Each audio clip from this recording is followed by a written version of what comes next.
Assalamualaikum warahmatullahi wabarakatuh.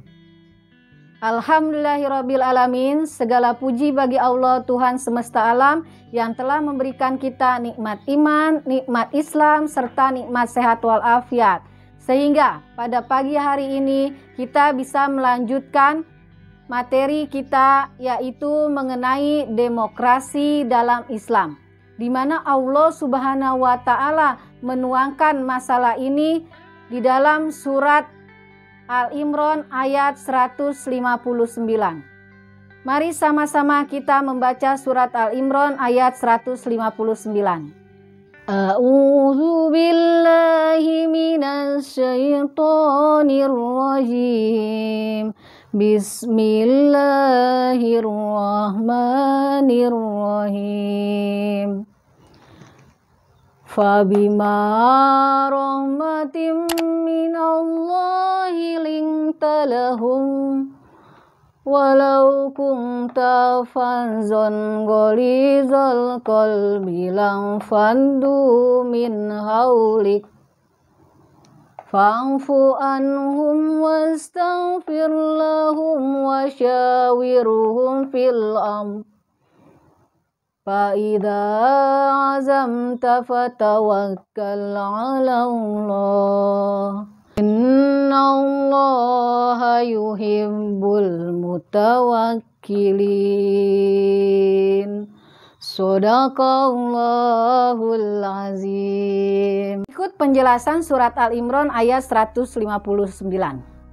Fabima rahmatim minallah, maka disebabkan rahmat dari Allah, lintalahum, kamu bersikap lemah lembut.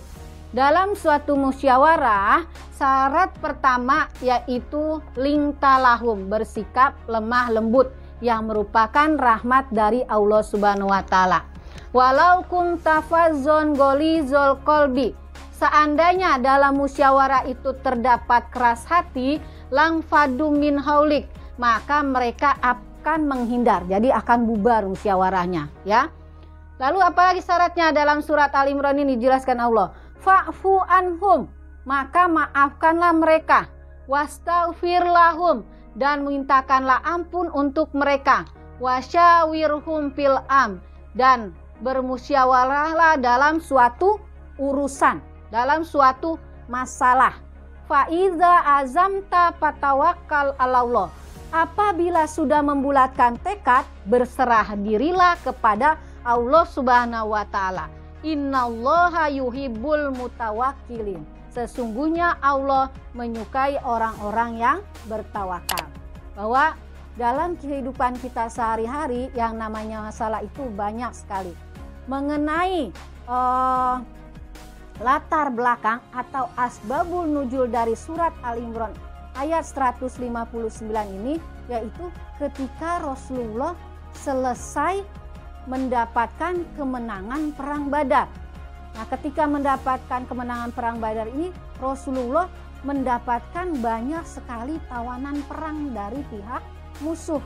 Lalu Rasulullah sebagai pemimpin perang dan pemimpin umat bingung mau diapakan tawanan perang nih.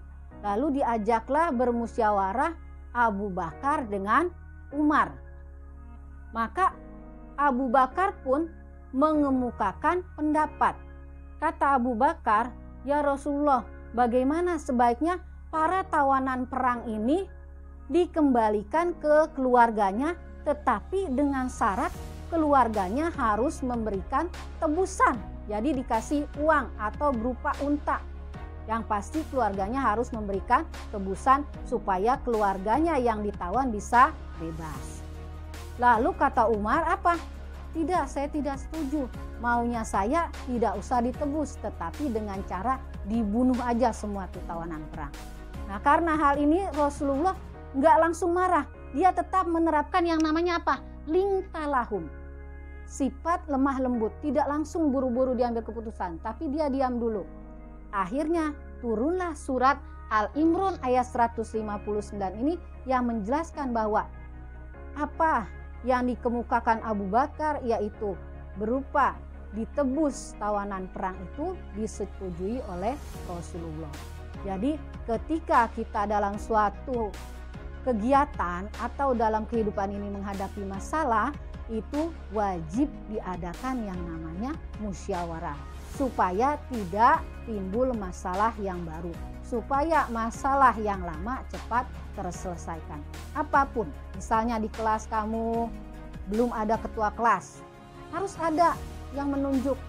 Kalau tidak dimusyawarahkan, harus ada kepalanya, ada wakil ketua kelas, ya kan? Ada sekretaris. Begitupun dalam kehidupan masyarakat, ada kita ketua RW, ada ketua RT.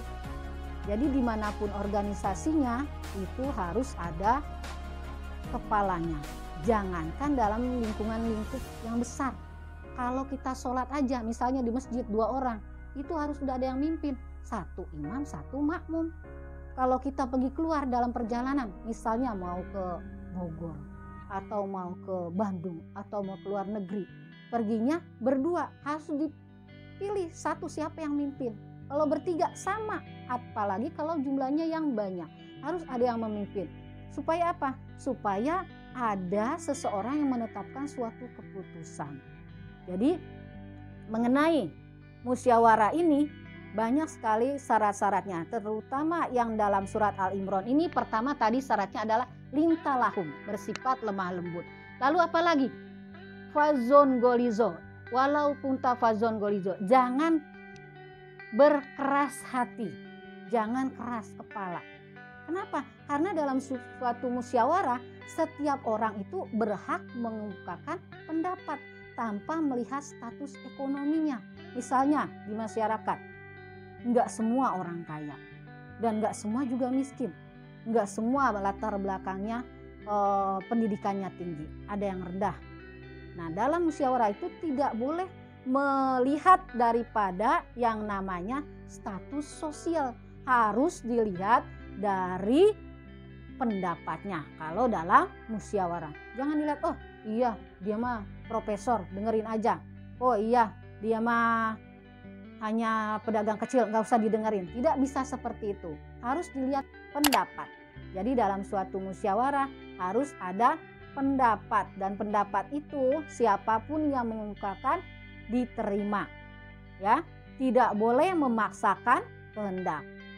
Inti dari surat Al-Imran ayat 159 ini mengenai musyawarah dalam Islam. Yang pertama yaitu sifat lintalahum, lemah lembut. Fazon golizon, tidak keras hati. Yang ketiga fa'fu anhum, memaafkan. Yang keempat wastaghfir lahum, memintakan ampun. Jadi dalam musyawarah itu yang terpenting adalah sifat lemah lembut, tidak keras kepala, memaafkan, memintakan ampun, dan yang terakhir adalah tawakal, berserah diri kepada Allah. Ya, jadi ada penyerahan diri kepada Allah. Kenapa? Supaya hasil musyawarah yang dihasilkan tidak akan mendatangkan kekecewaan, dan supaya hasil musyawarah itu bisa mendatangkan kemaslahatan untuk kepentingan semua orang. Demikianlah yang dapat Ibu sampaikan. Wabillahi taufiq wal hidayah. Wassalamualaikum warahmatullahi wabarakatuh.